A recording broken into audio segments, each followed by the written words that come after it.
ഘടകകക്ഷികൾ നേതൃമാറ്റം ആവശ്യപ്പെട്ടു എന്ന് താങ്കൾക്ക് എവിടെ നിന്ന് കിട്ടി വിവരം? താങ്കൾ നിഷേധിച്ചാൽ മതി. അല്ല ഡോക്ടർ, നിങ്ങളുടെ ഒരു നേതാവും ശ്രീ ഉമ്മൻചാണ്ടി അടക്കം ഒരു നേതാവും പ്രതികരണത്തിനെത്തിയപ്പോൾ നിഷേധിച്ചിട്ടില്ല. അല്ല, ഞാൻ നിങ്ങളോട് പറഞ്ഞത്രേ ഉള്ളൂ. നിങ്ങൾ ഈ ഒറ്റ ചോദ്യം നിർത്തിക്കൊണ്ട് എനിക്ക് റഹീമിന് പറയാനുള്ള മറുപടിയുടെ സമയം കവർന്നെടുക്കരുത്. ഒറ്റ ചോദ്യം ഞാൻ പറഞ്ഞുതരാം. ഈ തെരഞ്ഞെടുപ്പിൽ ബഹുമാനായ ശ്രീമാൻ ഉമ്മൻചാണ്ടി സാറും കാണും, രമേശ് ചെന്നിത്തലയും കാണും, UDF കൺവീനറും കാണും, KPC അധ്യക്ഷൻ മുല്ലപ്പള്ളിയും കാണും. അവരെല്ലാരും കൂടി ഒറ്റക്കെട്ടായി തന്നെ ഈ തെരഞ്ഞെടുപ്പ് രംഗത്ത് ഫീൽഡിൽ ആളുകൾ അണിനിരത്തും. ഉമ്മൻചാണ്ടി UDF കൺവീനറായാണോ കാണുക? ഉമ്മൻചാണ്ടി UDF കൺവീനറായാണോ ഈ തെരഞ്ഞെടുപ്പിൽ കാണാൻ പോകുന്നത്?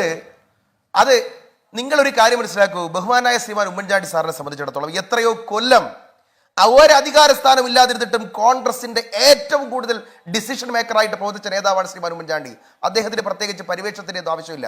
ഒരു സ്ഥാനമില്ലെങ്കിലും കോൺഗ്രസിലെ എല്ലാ കാലഘട്ടത്തിലും ഡിസിഷൻ മേക്കർ ഒരാൾ അദ്ദേഹം തന്നെയാണ്. അതാണ് അതിനെക്കുറിച്ച് പറയാൻ. ഇനി എനിക്ക് റഹീമിന് പറയാനുള്ള ചില മറുപടികളുണ്ട്.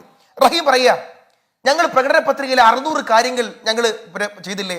റഹീമെ, നിങ്ങളുടെ പ്രകടന പത്രികയിൽ പറഞ്ഞെന്താ? 5 ലക്ഷം പേർക്ക് തൊഴിൽ നടപ്പിലാക്കിയോ? 5 ലക്ഷം PSCയുടെ തൊഴിൽ നിങ്ങൾ നടപ്പിലാക്കിയോ? 2, നിങ്ങൾ പറഞ്ഞു വില വർധന ഉണ്ടാവില്ല.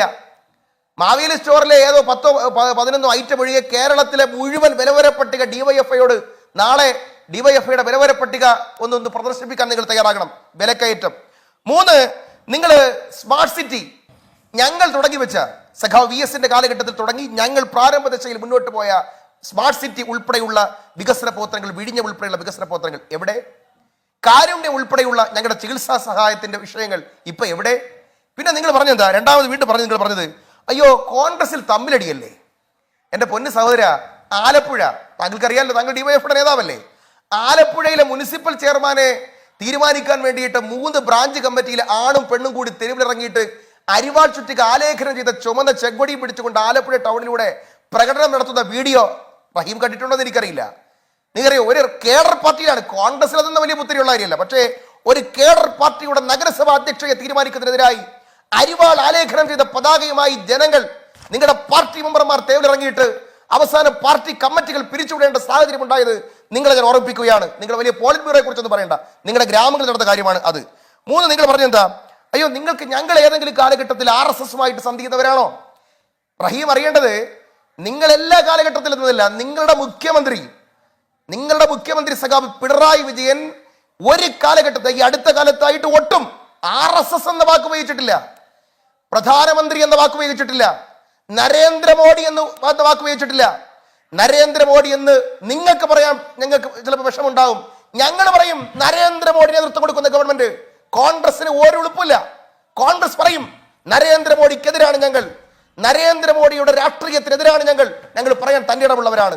നിങ്ങളുടെ മുഖ്യമന്ത്രിക്ക് ആ കാര്യത്തിൽ തന്റെ ഇടമുണ്ടായിട്ടില്ല. പിന്നെ നിങ്ങൾ പറഞ്ഞു 4 വോട്ടിന് വേണ്ടി RSSുമായിട്ട് സഖ്യം കൂടോ ഞങ്ങൾ.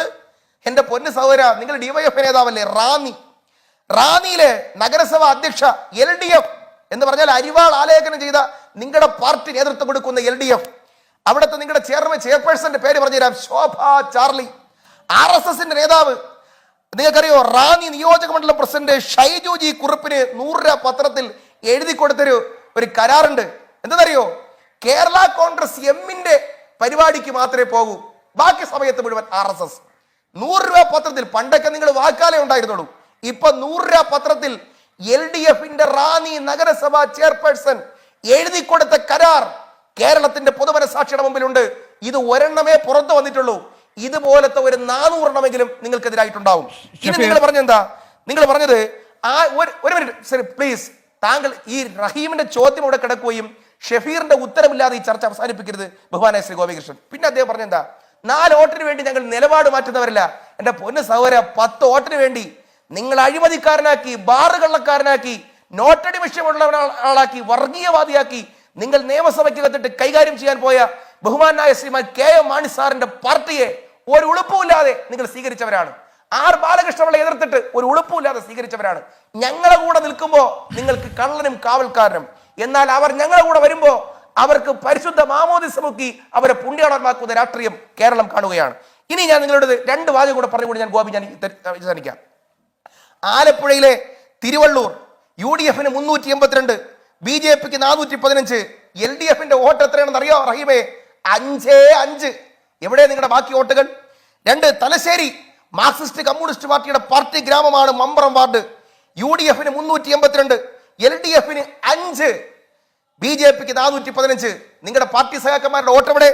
എറണാകുളം മുനിസിപ്പാലിറ്റി ആലുവയില് ബന്ദ വാർഡ് UDF 236, LDF 14, വെറും 14, BJP 250.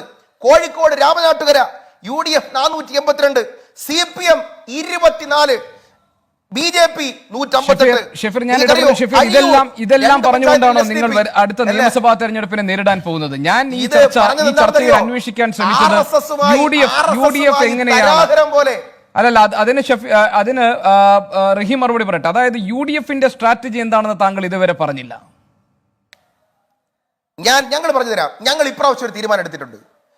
വർഗീയ കക്ഷികളായിട്ട് കേരളത്തിന്റെ പൊതുസമൂഹം കാണുന്ന ഒരാളുകളുമായിട്ടും ജനങ്ങൾ പറഞ്ഞു, ഞങ്ങളോട് പബ്ലിക് പറഞ്ഞു, ഞങ്ങളോട് നാട്ടുകാർ പറഞ്ഞു, ഈ കോൺഗ്രസിനെയും UDFനെയും സ്നേഹിക്കുന്നവർ പറഞ്ഞു, വർഗീയതയുടെ ഒരു ഷെയ്ഡെങ്കിലും ഉള്ളവരുമായി നിങ്ങൾക്ക് ഒരു തരത്തിലുള്ള ധാരണ പോയിട്ട് ഒരു അടവ് നയവും പാടില്ല. വെൽഫെയർ പാർട്ടിയുമായി ഒരു ധാരണ ഉണ്ടാകില്ല.